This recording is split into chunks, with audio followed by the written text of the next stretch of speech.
Oi pessoal, tudo bem?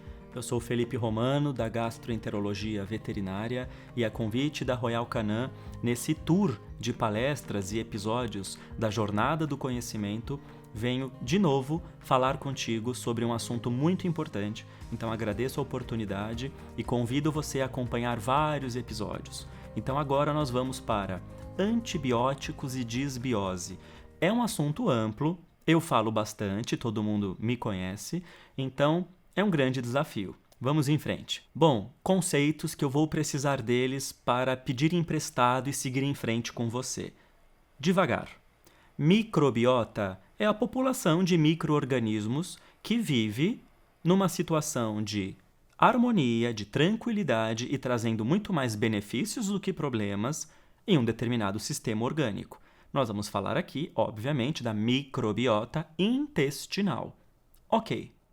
Microbioma é essa população de micro-organismos bem-vindos e imensa que eu mencionei, que ali vive nos intestinos, e que tem uma relação de interação, e aquilo é bilateral, vamos dizer aferente e eferente, entre a microbiota e o hospedeiro, e o corpo que a abriga. Então isso aqui confere um ecossistema chamado microbioma intestinal. A eubiose é a normalidade, é a microbiota adequada, amiga, bem-vinda, promotora de coisas boas. Como você atende um cão eupineico, ele respira bem. Você pode atender um cão com eubiose, a microbiota dele é saudável. A disbiose, como você atende um cão com dispneia, que respira mal, você pode atender um cão com disbiose. Ele tem um desequilíbrio da flora, da microbiota intestinal. Quando eu digo desequilíbrio, é mais fácil você pensar de pronto em quantidade. Parece supercrescimento bacteriano. Está crescendo demais. Tem muito, por isso que desequilibrou. Isso é possível e factível, mas não é uma obrigação. Ou seja, disbiose pode ser quantitativa, sim, mas às vezes qualitativa. Não tem um excesso de nada, é apenas uma questão de mais de um tipo e menos de outro tipo. Então a microbiota boa é aquela que as quantidades e os tipos bacterianos são adequados, tudo bem? Prebióticos são substratos, são alimentos para bactérias. Então, fibras são prebióticos. Carboidratos de baixa caloria, como Foz e Mos, são prebióticos.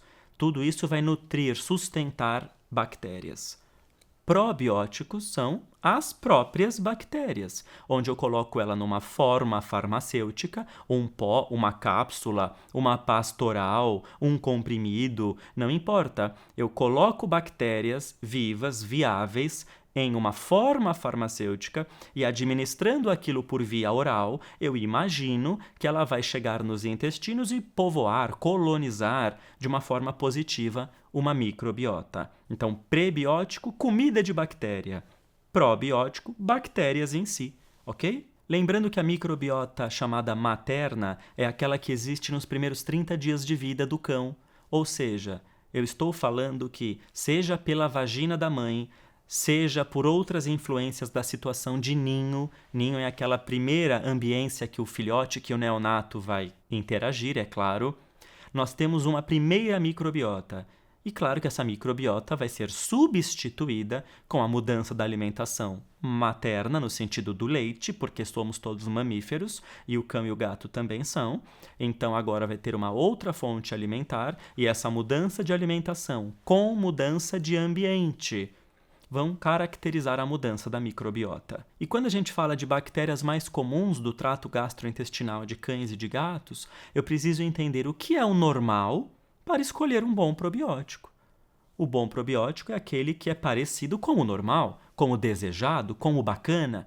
O probiótico que não tem nada a ver com o bacana ou com o normal dos intestinos dos cães deve ser repensado. Por isso que não usamos ou evitamos usar probióticos de pessoas em animais. A gente tem que lembrar que 98% ou 99% da microbiota do que existe vivo nos intestinos é composto por bactérias. Existe ali gram-negativa, como por exemplo mais comum no intestino grosso, gram-positivas, como por exemplo mais comum no intestino delgado, aeróbias ou anaeróbias, depende da disponibilidade de oxigênio. Então você percebe que é muita possibilidade, são muitos tipos, elas não são iguais. É uma verdadeira ciência do microbioma, que é uma aula à parte que requer muito estudo. E acho que ninguém domina esse assunto. Todos estamos aprendendo. É importante você lembrar que eu disse que tem uma minoria ali. Fungos, protozoários, vírus, e não está tão claro ainda qual o papel desta minoria. Então a aula vai basicamente falar da maioria, que é onde já se sabe o papel, aonde já busca uma ciência, que é a bactéria intestinal, a população bacteriana. Tudo bem? Lembrando que eu coloquei ali os grupos bacterianos mais importantes, mais abundantes, e quando eu digo menos ou mais, eu estou falando se é do tipo gram-positivo ou gram-negativo. E vale a pena você lembrar que no seu organismo e no organismo dos outros mamíferos existem mais células bacterianas da microbiota intestinal, bactéria é uma célula, é um ser vivo, do que células do seu organismo. Então você não é você. A piada, que talvez não seja uma piada, é que, na verdade, você não é você. Você mora num corpo que tem mais bactérias do que você. É algo curioso. Funções da microbiota. O que elas fazem? Que história é essa de bactérias que vivem ali com a gente no aparelho digestório, antigamente chamadas de flora intestinal? Produzem vitaminas, direto ou indiretamente, ácidos graxos, convertem ácidos biliares primários em secundários, promovem a participação da serotonina, que é o hormônio do bem-estar, a partir da ingesta do triptofano, estimulam linfócitos e defensinas na produção de imunoglobulina A IgA, a imunoglobulina de defesa das mucosas. Então eu tenho um papel de segundo epitélio, tem tudo a ver com imunidade e é muito sucinto em um slide eu tentar dizer o que a microbiota faz. O eixo cérebro-intestino, ou o intestino é o seu segundo cérebro, ou por que com estresse você tem diarreia, ou por que com medo você tem diarreia, é esse o assunto. A ligação do sistema nervoso com os intestinos. Eu já disse serotonina, eu já disse medo, ansiedade, liberação de cortisol e eu disse imunidade. Portanto, percebam que bactérias toxigênicas vão se proliferar em situações de medo, estresse, ansiedade e depressão. Por isso que antidepressivos em pessoas com transtornos de ansiedade, depressão e tantos outros estão sendo acompanhados hoje numa medicina mais integrativa, numa medicina de um médico mais flexível e aberto a outras filosofias, associados com probióticos, mudanças de dieta, hábitos de vida e não somente a questão química de neurotransmissores antidepressivos. Então percebam que existem bactérias malvadas que todos temos, elas estão ali naquele ambiente intestinal, mas que podem se proliferar por causa nenhuma. Será que é nenhuma mesmo? Não foi um fator ambiental externo, estressor, que permitiu aquela diarreia aguda pela liberação dessas toxinas vindas das bactérias? Tudo isso é importante. Em resumo, microbiota não tem apenas a ver com diarreia. É claro que não. Tem a ver com sistema nervoso, obesidade, transtornos comportamentais. Já se fala da importância da microbiota na doença renal crônica. Então a gente tem um assunto muito grande que microbiota não é só assunto do gastroenterólogo. Probiótico não se usa apenas na diarreia. Muito verdade. Doenças dermatológicas, nefropatias, alterações comportamentais e neurológicas certamente necessitam de bons probióticos. Antibióticos matam bactérias. Até aí, novidade nenhuma, eles são chamados de antimicrobianos, matam bactérias.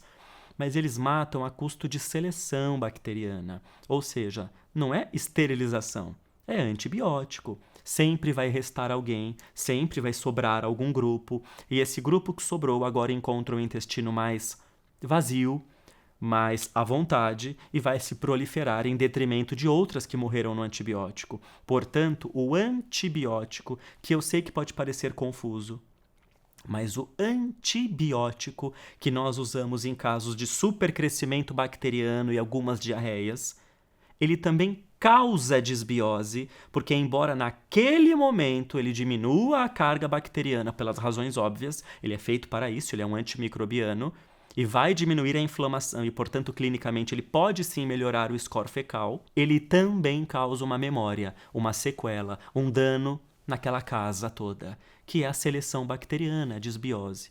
Então, hoje, a gente evita o uso do antibiótico se podemos substituí-lo ou pelo transplante fecal, ou por um bom probiótico, ou apenas por expectativa de melhora do caso, mantendo o animal, é claro, hidratado e com uma boa dieta. Então, percebam que tentamos hoje ser minimalistas ao uso do antibiótico, que já foi tão compulsivo nos casos de diarreia. Ironicamente, também tratamos disbioses com antibióticos, mas a notícia o recado é, se nós entendermos o que é disbiose e pudermos recorrer a outros artifícios, outros medicamentos ou atitudes médicas, você recorre menos ao antibiótico e não precisa melhorar o intestino piorando o intestino. Disbiose, ela é a piodermite da dermatologia, ela é a síndrome de Addison da endocrinologia, ela é a grande imitadora. Porque ela é falsa, você se confunde muito, ou seja, geralmente ela é secundária e não primária. Eu vou melhorar isso. Um cão que tem disbiose e o antibiótico melhorou muito ele, nossa, que flora desequilibrada, que microbiota problemática, onde o antibiótico foi maravilhoso para ele, provavelmente ele tem uma questão de base que deve ser investigada. Insuficiência pancreática exócrina, uma doença de cães. Algumas doenças renais em cães e em gatos. Parasitas que induzem disbiose. Isso requer investigação fecal, às vezes com técnicas convencionais, às vezes com técnicas de biologia molecular, de PCR fecal. Obesidade é um fator inflamatório indutor de disbiose. Hepatopatias, quimioterapia, tumores, doença inflamatória intestinal, que essa é protagonista hoje em dia. Então, aquilo inflamou, aquilo tem um patógeno, a alimentação não é boa, seja uma hipersensibilidade alimentar, uma intolerância, não sei. Então, você tem ali uma série de fatores onde na triagem, na anamnese, você precisa eliminar. Então, é endoscopia. Então, é agora uso de dieta hipoalergênica. É parar de usar a dieta crua, que é indutora de disbiose. Procurar patógenos nas fezes. O que eu vou fazer aqui para diminuir a chance dessa disbiose, se nós aprendemos que ela é secundária e dificilmente primária? Ok? Na prática, as principais causas de disbiose, como eu já me antecipei, estão nesse slide. Na minha rotina, Felipe Romano falando com você, lá na nossa clínica, na Ferogastro, eu diria que muito indutora de disbiose, doença inflamatória intestinal, insuficiência pancreática exócrina, colite ulcerativa, esse último exemplo de raças braquicefálicas como bulldogs franceses. Moderadas alterações de disbiose, uso de dieta crua, obesidade, neoplasias. Ok? E de uma forma mais discreta, também tem um pouco aqui da minha opinião, de uma forma mais discreta, também é apontado como indutor de disbiose o antiácido, ou seja, omeprazol, que tem N indicações, tratamentos de úlcera, gastrites crônicas, esofagites, hérnias de hiato, refluxos, às vezes consequências de corpos estranhos, tudo isso convida o uso do omeprazol. Mas também se sabe que o uso indiscriminado de antiácido, sobretudo por muito tempo e sobretudo sem desmame, porque também já se sabe que se faz desmame de antiácido, é associado sim à disbiose. Só peço cuidado na interpretação disso, no sentido de que disbiose tem que ser uma condição clínica com prejuízo ao paciente. Alteração de microbiota sem prejuízo clínico, sintomático, não me parece tão relevante quando comparado com outros exemplos de disbiose, como aquelas que a gente vê na IPE, que é a doença do pâncreas que eu falei, ou na DII, que é a inflamação crônica autoimune de cães e gatos. E o que é disbiose no paciente? Laboratorialmente ou clinicamente? Vamos falar um pouco de tudo junto. Bom, eu espero diarreia, é claro. Eu espero flatulências e empachamento, o tutor menciona muito isso, do empachamento, do estufamento abdominal. Vômitos, às vezes, não são tão comuns. O apetite geralmente é preservado ou tem pouca redução, não é uma anorexia importante. Prurido, isso é variável, ora sim, ora não. E aumento sérico, e você só descobre se você passa a dosá-los, da vitamina B9, que é o folato, e a diminuição da B12, que é a cobalamina. Então, mais B9 menos B12 podem sugerir realmente supercrescimento bacteriano ou disbiose. E o aumento do índice de disbiose. Como o nome já diz, é um índice, é um número, um numeral, que tem uma escala, que a partir de exame fecal permite, por biologia molecular, por PCRs, inferir tipos e quantidades de determinados grupos bacterianos. Todos? É claro que não. É inclusive um exame relativamente novo e que vem sofrendo melhorias lá do exterior dos Estados Unidos. Mas já existe o exame, pode ser feito, é um pouco caro e vai inferir: esse cocô é de um intestino saudável, esse cocô é de um intestino doente, disbiótico. Só vale lembrar, como eu disse no começo, isso não quer dizer se ele é sintomático ou não, se ele está com diarreia ou não. E a causa? O exame não vai dizer a causa. A causa, quem investiga da disbiose é você. Esse trabalho fala sobre o transplante de cocô, o transplante de microbiota em cães, onde eu parto da filosofia que um cocô bom, maravilhoso, de um cão testado, que passou por um crivo e uma determinada metodologia, vai doar um suco de cocô maravilhoso com bactérias lindas para um intestino inflamado, doente, desequilibrado, com bactérias horrorosas. E assim eu vou substituir, desinflamar, modular aquele ambiente intestinal. É promissor. E embaixo a gente verifica como que a alimentação tem impacto no que é chamado saúde intestinal e disbiose.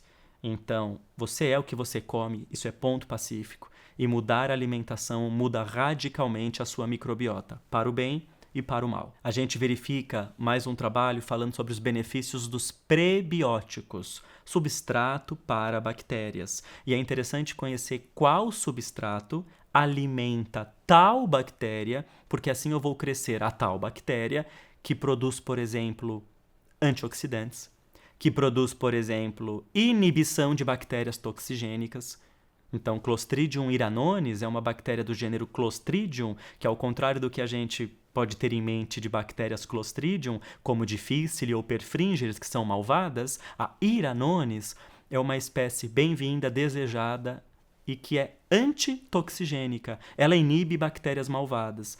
Então, se descobrirmos o prebiótico, ou seja, o alimento da Clostridium iranones, ela pode se reproduzir, aumentar a colonização. Embaixo a gente fala sobre entendendo o bom probiótico. O que é um bom probiótico? É quantidade elevada, tipo variado e forma farmacêutica adequada. O que mais a gente tem?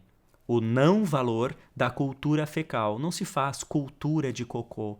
Cocô é matéria orgânica, sempre vai crescer um micro-organismo nas fezes do cão e do gato. E não, ele não é o causador daquela diarreia. Foi só aquele que cresceu mais rápido na placa da cultura que você levou ao laboratório. Então, coprocultura não tem indicação. Infelizmente, é um exame barato, seria muito bom que tivesse. Embaixo você vê a deficiência de vitamina B12, que deve ser mensurada, deve ser mais vezes mensurada, porque a B12, que é a vitamina que tem a ver com imunidade, memória, desempenho cognitivo, estímulo da medula antianêmica. Então, vitamina B12 tem N indicações, e muitas vezes ela é esquecida, mas na gastroenterologia tem sido muito convidada, porque na disbiose, na diarreia crônica, eu espero hipovitaminose B12. E aqui é um slide que eu até já coloquei numa outra aula aqui da nossa jornada do conhecimento Royal Canin, mas eu achei oportuno dobrá-lo aqui, porque a dieta crua é indutora de disbiose, ela está associada com menor digestibilidade,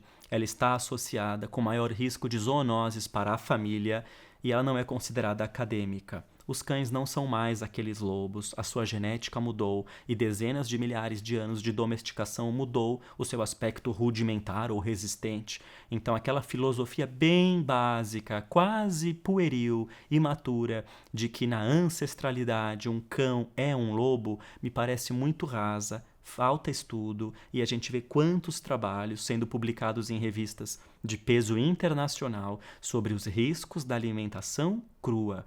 Comida boa é dieta balanceada, cozida, extrusada, com devida suplementação, que atenda à faixa da vida e à questão de saúde que aquele animal exiba. Uma obesidade, que eu falei que causa desbiose. Então usem uma dieta satiety. Pronto, dieta rica em fibra, dá saciedade, diminui a chance do obeso virar diabético, que ele é propenso a diabetes, e vai fazê-lo emagrecer. E eu disse que obesidade tem a ver com desbiose. Felipe, então uma dieta do tipo satiety pode tratar desbiose? Claro, se obesidade é causa de desbiose e você combate a obesidade, você está tratando a desbiose. E fibras combatem desbiose. Então você percebe que é uma construção. É importante isso. Eu descobri um pastor alemão, como a minha pastora, que tem insuficiência pancreática exócrina, uma doença muito comum em cães dólicos-cefálicos, em cães pastores, os cães lindos que a gente adora. Então você percebe que a IPE requer que tipo de dieta? Com base nos últimos estudos, isso é bem recente, do tipo gastrointestinal. Então, mesmo suplementado com a chamada pancreatina, as enzimas da digestão que o pâncreas dele não vai mais produzir e você vai suplementar por ele vai ter uma vida muito boa, você precisa dar uma dieta de maior digestibilidade, do tipo gastrointestinal. Então percebam que não existe uma norma. Qual é a melhor dieta na desbiose? Não sei qual é a causa da desbiose. E aqui a gente está falando sobre evitar antibióticos e dar espaço para essas novidades da nutrologia, da boa nutrologia. Então, beta-glucanas, ômega, fibras, e existem mais vários tipos de fibra, o zinco, o triptofano, tudo isso pode ser suplementado num paciente com intestino inflamado. Não existe uma dieta indicada para o cão com desbiose. De modo geral, se é vinculada à protagonista da atualidade, que é a doença inflamatória intestinal, a gente vai convidar a proteína hidrolisada, o alimento hipoalergênico. Se ele caminhar para efeitos colaterais como dislipidemia, ganho de peso, lama biliar e outros prejuízos de uma dieta mais gordurosa, que realmente as dietas hipoalergênicas podem ser um pouco mais gordurosas, busque a dieta hipoalergênica do tipo moderada caloria. Ela existe. Já tem ali 10% de gordura, que já está perto da quantidade de gordura de uma comida do tipo light, por exemplo. Então, se é vinculado à hipersensibilidade alimentar ou DII, uma dieta hidrolisada, se é vinculado uma desbiose a uma linfangiectasia, ele perdeu peso, ele tem albumina baixa, ele é um maltese, um rottweiler, um pug, um yorkshire. Acometidos geneticamente são predispostos à linfangiectasia, uma dieta com radical restrição de gordura, do tipo low fat. Se ele é obeso e a obesidade a causa da desbiose dele, uma dieta do tipo obesidade, do tipo satiety, alguma coisa que seja rica em fibras para combater a fome do gorducho. Então, perceba que eu preciso que você se movimente para entender desbiose. Queridos, mais uma vez, foi um prazer enorme. Acompanhem esses episódios, eu estou muito animado, grandes colegas estão vindo, eu estou ansioso, quero aprender junto contigo. Obrigado, queridos.